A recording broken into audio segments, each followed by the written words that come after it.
So Chatri, first off, got to talk about 2 weeks ago. Yes. One, a new era. Yes. I was pumped. Everyone was pumped. You Right. must have been especially pumped. Absolutely crazy. The reporters were asking me back there about the viewership numbers, and we're probably going to hit around 41, 42 million viewers for that event.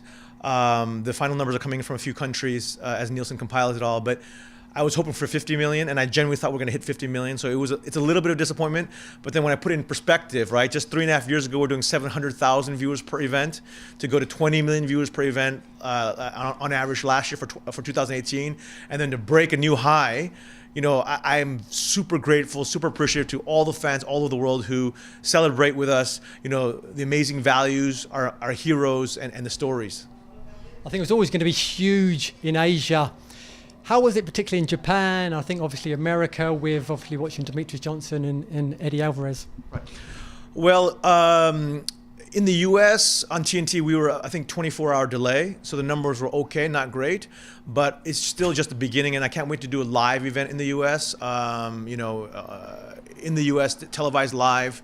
I think that's going to show some huge numbers. And also, a bunch of American stars are interested in coming to One Championship. So we'll be making some huge announcements coming up. I think that's going to garner a lot of interest, just the very beginning. But at the same time, Twitter told us that we were trending #1 in the US during the event, one new era.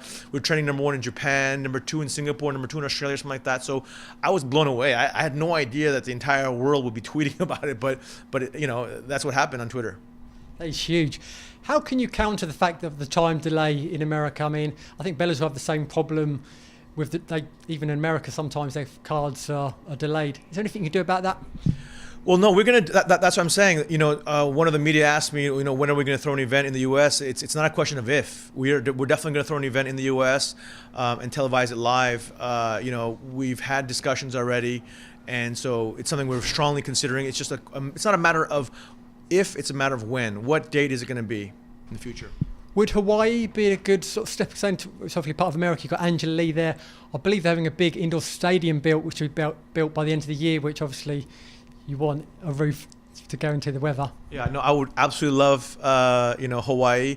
We have a lot of Hawaiian superstars like Angela Lee, Christian Lee, Loan Tainanis. I think, Hawaii would just do huge numbers. It would be a lot of fun. Talking of Angela and a couple of other fighters obviously probably came away a little bit disappointed last week. Have you spoke to Angela this week and any other athletes, and how are they doing? Yeah, I've spoken to most of the athletes on the card. Angela, I think she's more heartbroken. She's not in any physical, no injuries or anything like that. So I expect her to rest and recover and come back.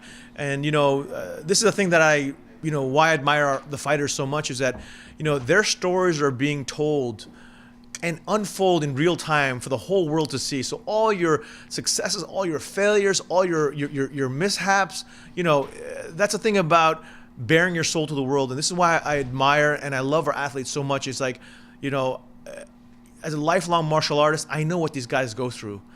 And to put it all on the line with so many people watching, I have so much respect and so much love for our athletes.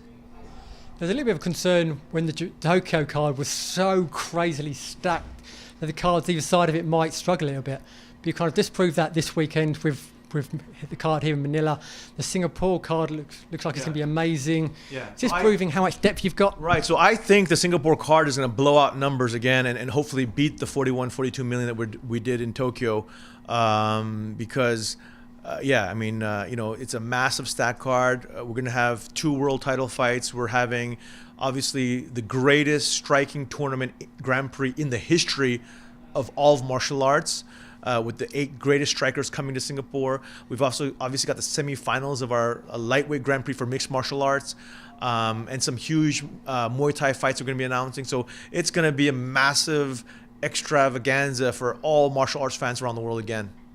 Quickly, you're growing so quickly. Are we close to having maybe a stadium event in Philippines or Myanmar when Ong Long Song's on the card? Because there's some crazy fans here in Myanmar. Yeah, no, for sure. I think, especially in Myanmar, we could easily fill a 100,000 seater stadium, outdoor stadium with Ong La there. It would be insane. So, I would love to do it. Ong La would love to do it. It's a question of when.